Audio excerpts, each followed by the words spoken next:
will create order and significant breakthroughs in my life by staying consistent with my time of solitude with God. All 5 core values, most especially balance and accountability, are easily understood from our relationship with God. In turn, allows me to create a system of interdependence effectively and knowing when to leverage what. I need people, but I don't need everybody. I want God to show me who it needs to be, as opposed to just working with people on my own accord. I am also learning that life is booby-trapped to give God glory. That is important to know because I can face my storms with courage and confidence. My mental health issues with depression are triggered by not knowing how to navigate life on my own. My newfound relationship with God is allowing me to let Him lead, so I don't have to be God anymore. Life is amazing when it is lived with purpose, and you can only get real purpose from God. When I feel too overwhelmed, I can go to God in confidence and ask for clarity. God speaks softly. I am a sheep who can hear the voice of my shepherd. Our relationship is finally real and intentional. I spend daily time with God and not just when I need something like before. My life is organized and balanced. I manage my time and I let life flow.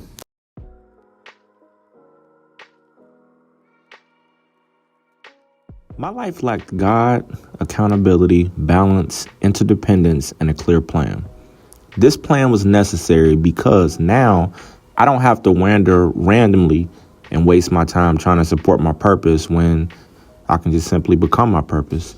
I did not create myself, so how can I fathom what to do with myself without God? I never not believed in God, but I never actively engaged with God about my purpose, my struggles, my mental health. I would also say we were born with a purpose from God.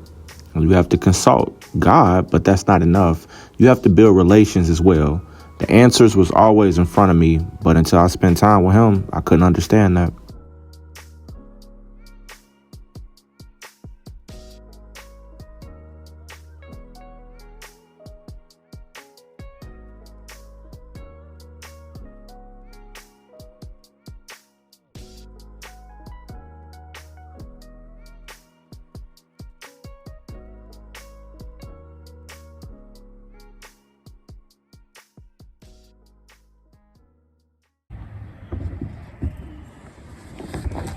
What's up, y'all? I'm Leah. Mr. Chris is one of my favorite staff members at the center. He was my best friend. Shout out to you. I love you, Mr. Chris.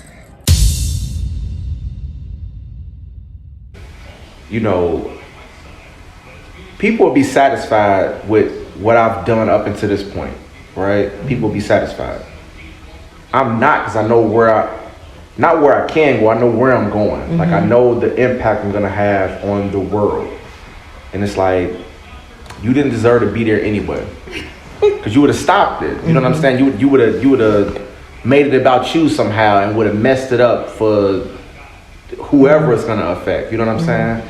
So yeah, I'm at the brink, and the devil know that. You know what I mean? So he's gonna have to stop me. You know what I mean? He's gonna have to, but I ain't tripping because I got God on my side, and I'm just looking forward to it. I'm just looking. You know how I told you, my little favorite saying is grace and peace. It's something about it, you know? I get grace enough for Him to forgive me and peace enough to know it's all gonna be okay all the time.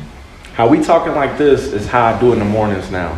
So my pastor was like, I'm like, what does it mean, like, spend time with God? And he's like, he said this in a sermon last week that this lady, I forgot her name, but she sits in her rocking chair and spends time with God, right?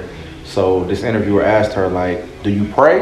And she was like, I mean, if that's what you want to call it, like, you can call it that. And he's like, well, what are you doing? What are you actually doing? And he's like, I'm just sitting there enjoying His presence. And he's like, well, what is God doing? He's like, he's sitting there enjoying my presence. And I'm like, that's weird. I don't want to just be sitting there and, you know, how was no God here? And my pastor was like, just do it. Like, you know what I'm saying? Like, God wants to, like, just be bad. You don't have to say nothing. He might say something to you. He might not. So every time is not going to be like, oh, God spoke to me. You know what I mean? So I wake up in the morning. I got like the LED strips in my room. I cut the light on and I just sit there. I'm like, all right, God, come down. You know, come down and then in the first 15 to 30 minutes, I don't even speak at all. Like, no, I don't even open my mouth. I just sit there, or I like just pray in my head, and it's so peaceful. Like, it got to the point where sometimes I don't even paint to music. I just like, hey, come paint with me, just sit here with me. And when I'm in the car, I'm just like, hey, I don't want to play music, just ride with me, you know what I mean, just to spend time with them.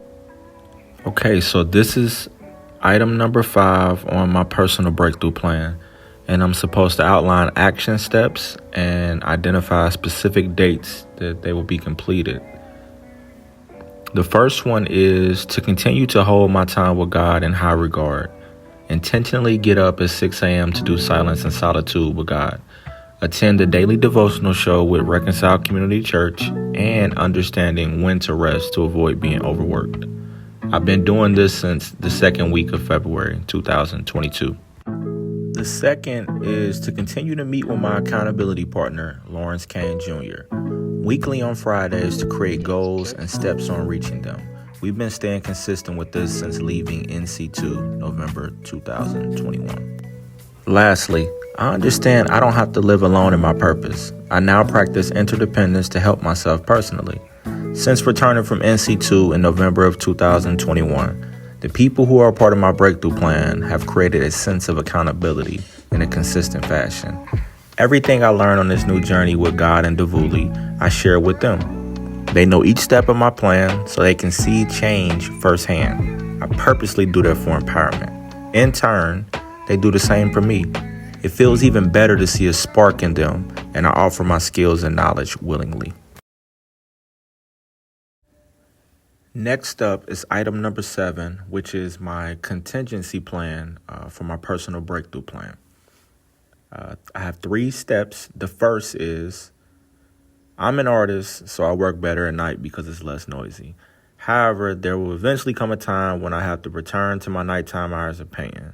That moment will indeed create conflict with me getting up at 6 a.m. to spend time with God. I am prepared to either conduct my solitude whenever I wake up, or go to the church co-working space to conduct it. Secondly, there will come a time when life gets in the way of my Friday accountability meetings with Lawrence. Ironically, we've been contingent the whole time without even knowing we had to have a contingency plan. So we rotate coffee shops initially every Friday, but we also can conduct these virtually, which we have, and we also conduct them at each local workshop, and we even been to Lawrence's office. Lastly, life is constantly moving, constantly throwing wrenches in the way. I'm constantly battling mental health, and I'm constantly recognizing I need rest. God will always be in the same spot, whether I am there or not, so I can rest assured in communicating with him about my interdependent needs. There were times I didn't want to pray before I practiced solitude with God, and I hated that. Since I haven't been confronted with it just yet, the goal is to continue the solitude so I won't have to feel like that. Typically, it came from the lack of figuring life out for myself. I no longer want to do that. I am no longer the God of my life, but Jesus has his royal spot.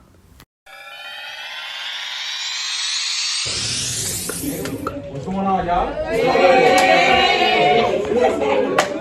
You know what time it is, man. You know what time it is. What's up, my boy? How you? You all right? Well, yes, sir. What's up with it? What's up with it? What's up with it? I plan to work directly with St. Monica's, LHOI, Terrace Tiny Tots, and Miss G's Smiling Faces Daycare to create a pathway that allows for creativity and vulnerability to flow.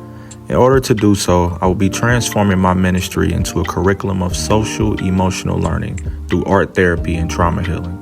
In order to move forward as a community, we need to work together to recognize our weaknesses and create strategies to stay accountable. The whole point is to empower the youth in our area to set excuses aside and find our purpose from within, eliminating the option of having to search for it in the streets. The art therapy aspect is important because the internal healing must occur first, acknowledging our emotions and reasoning to be able to sustain breakthrough. Hey, what's up? It's your boy Jonte Ballard, my boy Drye, and I met him like 11 years old, 12 years old. First time I came to the center, that's the one I really got close with. He been cool, man. He be like, every time he been gone, he hit me up about games and stuff. Every time I had a game, he pull up. I respect him, man. I love that boy. really came from, we both came from the same, from Terrace, came from there. Really putting it on for the city. Love my boy. So look, we are at St. Monica's. We are in the room called the Activity Center. As you see, one of the main things the kids like to do is play basketball. So we usually let them play basketball for like the first 30 minutes to an hour, and then we incorporate the activities inside of it. But inside the Activity Center, we do different events in here, fashion shows, talent shows. We then hosted dinners for the community inside here. And this is like an all-purpose room for community, basically. So let's go check it out. Come on. Why she recording? Doing a documentary. You messed up my documentary though. And I got next. Sticky Dion. Where you at, Tamar?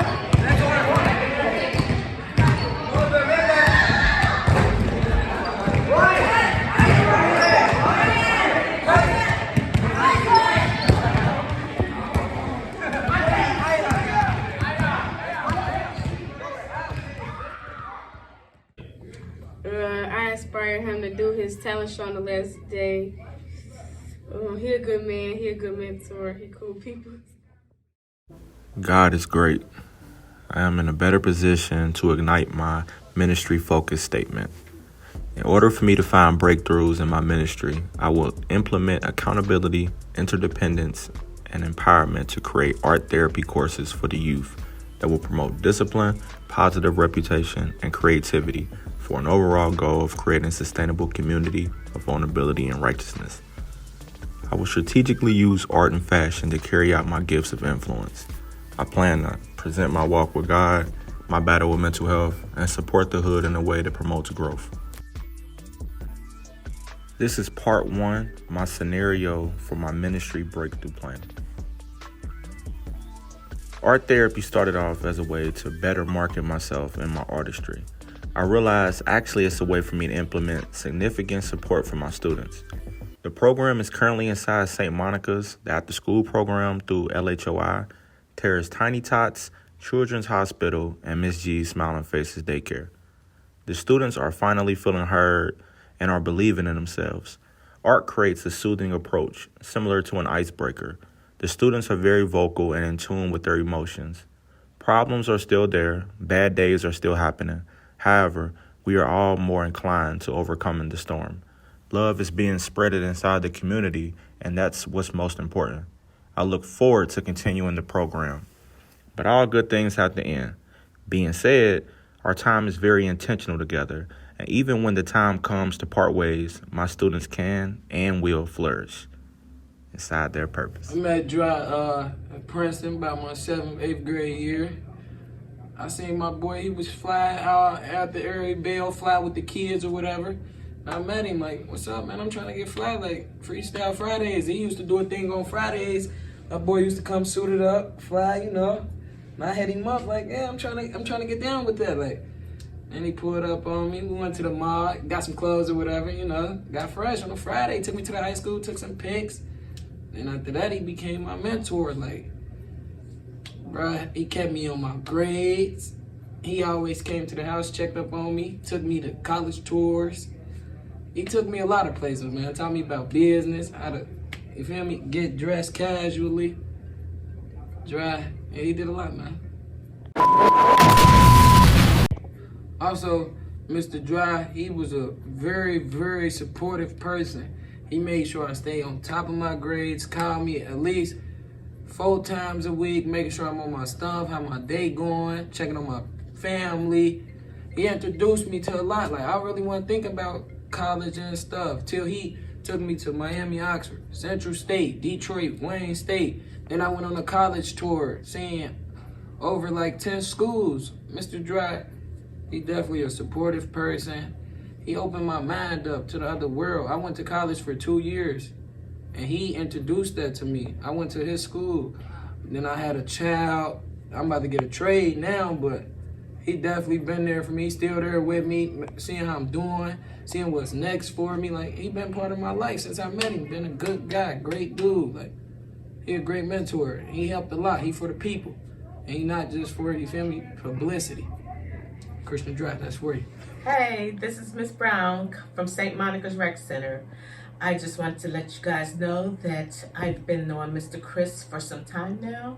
And the way I've met Mr. Chris was many years ago through his little brother, Michael. Michael used to be a participant here at the center. And Michael grew up and we used to get involved with Chris. And Chris and I have been working together for at least 7 years. And I've grown to love him. He's one of my #1 people. And all the painting that he's done, we have 2 in my house at least. And many of them around the center. And I just want everybody to know that the painting hanging above me here is Art Boy. I love Mr. Chris. I finished my trauma healing class 2 weeks ago and I killed it. I now have to teach 2 classes with my newfound knowledge. After LW5, I start with Letitia Guiding Light Mentoring. Literally the following week we return, March 22nd. I'll conduct a trauma class with my students at Guiding Light, and then I'll conduct one at St. Monica's the first week of April. I plan to start with the partners I stated above because we already have a rapport. I can practice with virtual teaching, but a lot of this will be on-the-go learning. That's when scenario planning and resource networking comes into play.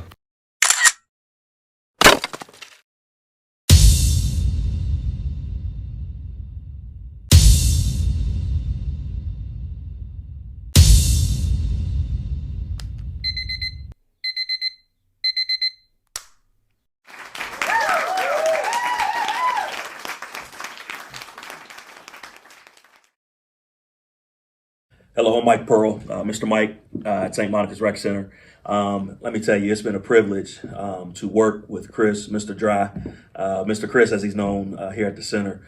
I've been here for 10 years. Mr. Chris, we were so lucky to have him for I think 6 or 7 years.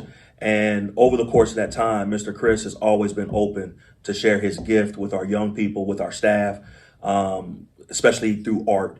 And have been able to accomplish so much through art with the kids and really exposing them to even gifts and abilities that they have, which has been such a blessing to our community, but specifically to the kids here at St. Monica's. Since Mr. Chris has been through the program, he has grown so much. He's always been talented, always been gifted, always been fly. But now I think he's living out his greater purpose in life that supersedes St. Monica's, that supersedes Lincoln Heights even. He's really, I believe, going to conquer the world with his gifts and talents, using them to honor God's people, all over the world. I truly believe in him. I love that he's got a greater understanding of his purpose, especially with his relationship with God. Through his mental health issues, through his spiritual journey, through just a lot of the obstacles that he's experienced, he now recognizes that was all part of God's plan to put him where he is now. And I'm telling you, where he can go is unlimited. The sky's the limit for Mr. Chris. I'm happy for him. God bless you, brother.